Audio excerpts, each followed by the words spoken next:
కొంచెం జొన్న సంకటి చేస్తున్నానండి. జొన్న సంకటి కూడా బాగుంటుంది రాగి సంకటి లాగా.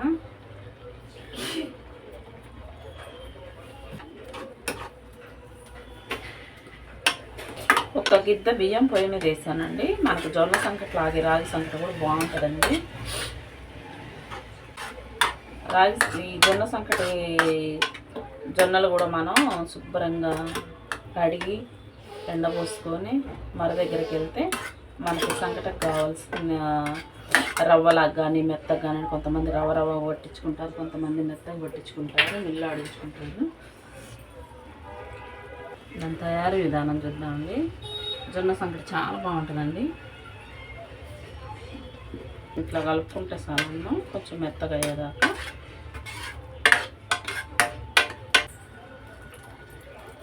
మనం జొన్నలు మనకి జొన్న పిండి ఉంటుంది కదా, ఈ జొన్న పిండి 1 గంట ముందు నానబోసుకోవాలి మనం నీళ్ళల్లో. వాటిల్లో తేరుకున్న వాటర్ వేసాను నేను, ఇంకేం వేయలేదు.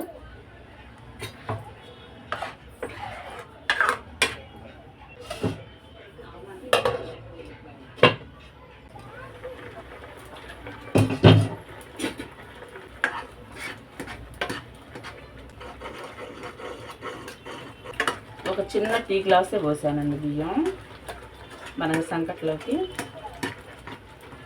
జొన్న సంకటి చాలా బాగుంటుందండి. మటన్ వండుకున్నా, చికెన్ వండుకున్నా, చేరువ పెట్టుకున్నా బాగుంటుంది. నేనైతే ఈరోజు టమాటా పులుసు పెట్టానండి. కోడిగుడ్డేసి బాగుంటుంది. వేడిగా తింటే జ్వరం వచ్చినా, జలుబు చేసినా, నోరు బాగలేకపోయినా మనకి ఒక్కోసారి అన్నం కడిగిపోతే అన్నం తినబుద్ధి కాదు కదా. ఇప్పుడు మనం నానబెట్టుకున్న జొన్న రవ్వ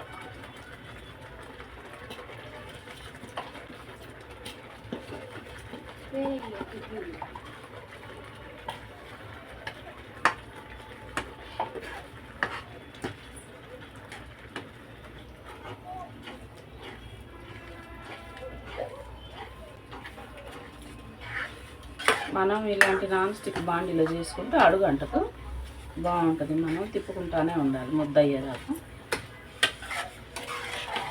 నేను ఆల్రెడీ కర్రీ చేసి పెట్టానండి.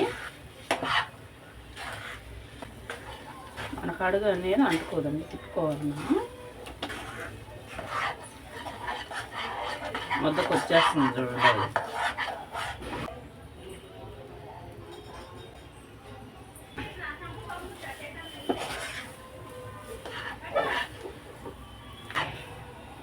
చూడండి, మనం ముద్ద చేసుకుంటే ముద్దలాగా వచ్చేసిద్ది.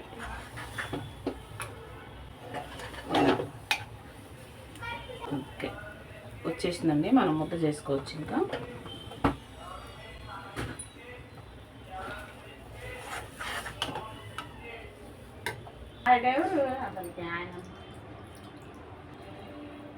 ముద్ద చూడండి ఎలా వచ్చిందో.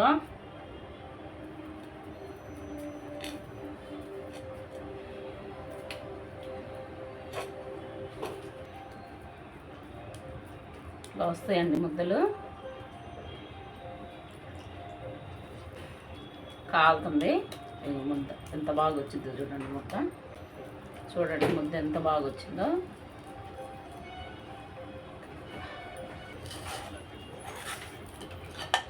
బాండి చూడండి చక్కగా అంటుకోకుండా ఎంత బాగా వచ్చిందో.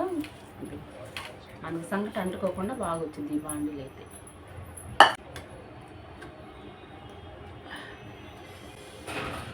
కాలుతుంది.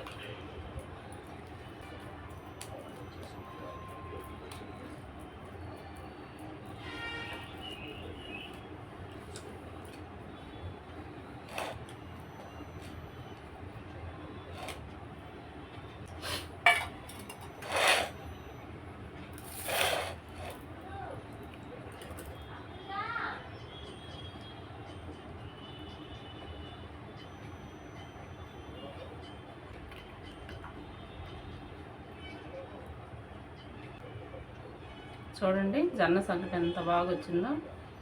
జొన్న సంకటి కూడా చాలా టేస్ట్గా ఉంటుందండి. చేసుకుంటే చాలా రుచిగా ఉంటుంది. జొన్న సంకటికి మనం